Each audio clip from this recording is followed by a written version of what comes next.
When people visit the Philippines, they talk about places, beaches, mountains, cities, but the things you remember the most usually come from smaller moments, a random stop, a simple meal, and how it made you feel afterward.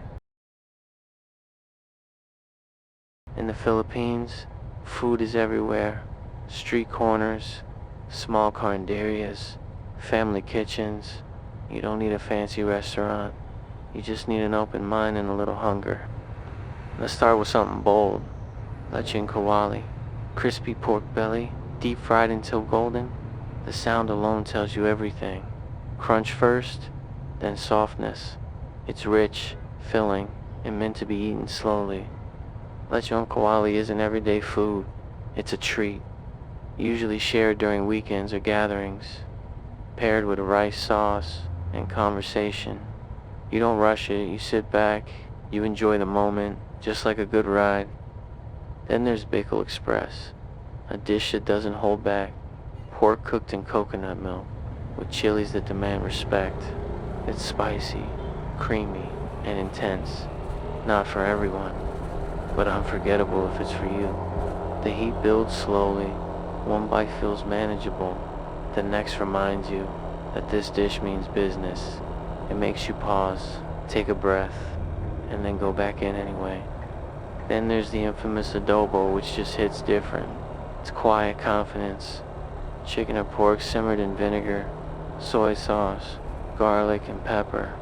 Simple ingredients, deep flavor. Every household cooks it their own way. No two adobos taste the same. Some use oyster sauce, some are tangy, some are rich and dark, some almost dry. It reflects the person who cooked it. That's what makes it special. It feels personal.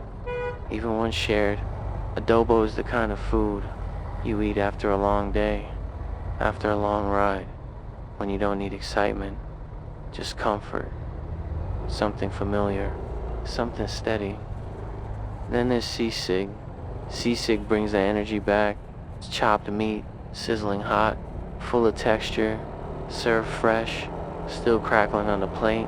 It smells strong, looks messy, and tastes incredible. Sisig is meant to be eaten immediately, while it's still hot, with calamansi, chili, and rice. It's not subtle, it's bold, and it always pulls people together at the table. That's what Filipino food does best. It connects people. Strangers become friends. Meals turn into stories.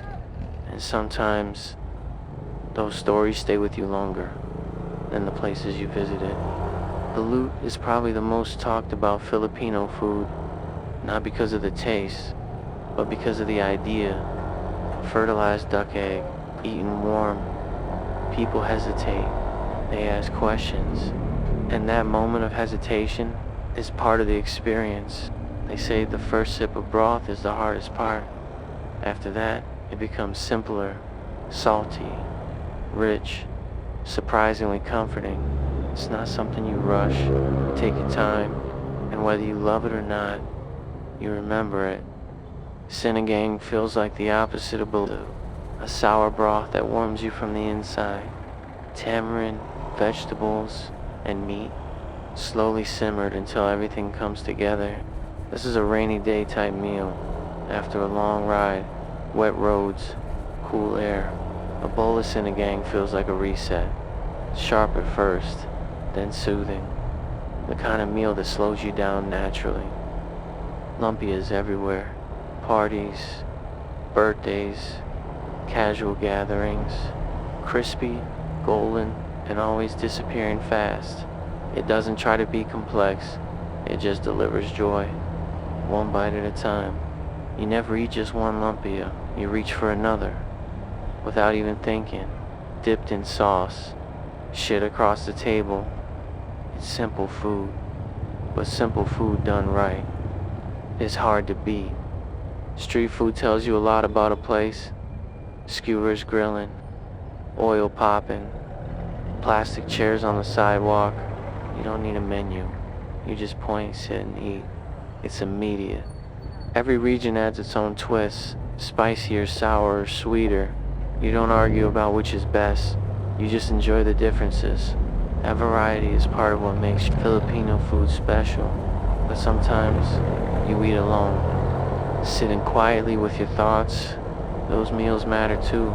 They feel honest, they feel earned. If you ever visit the Philippines, eat where locals eat. Try what they recommend. Be open, be patient. Food here tells you everything you need to know about the place. Thanks for riding with me today.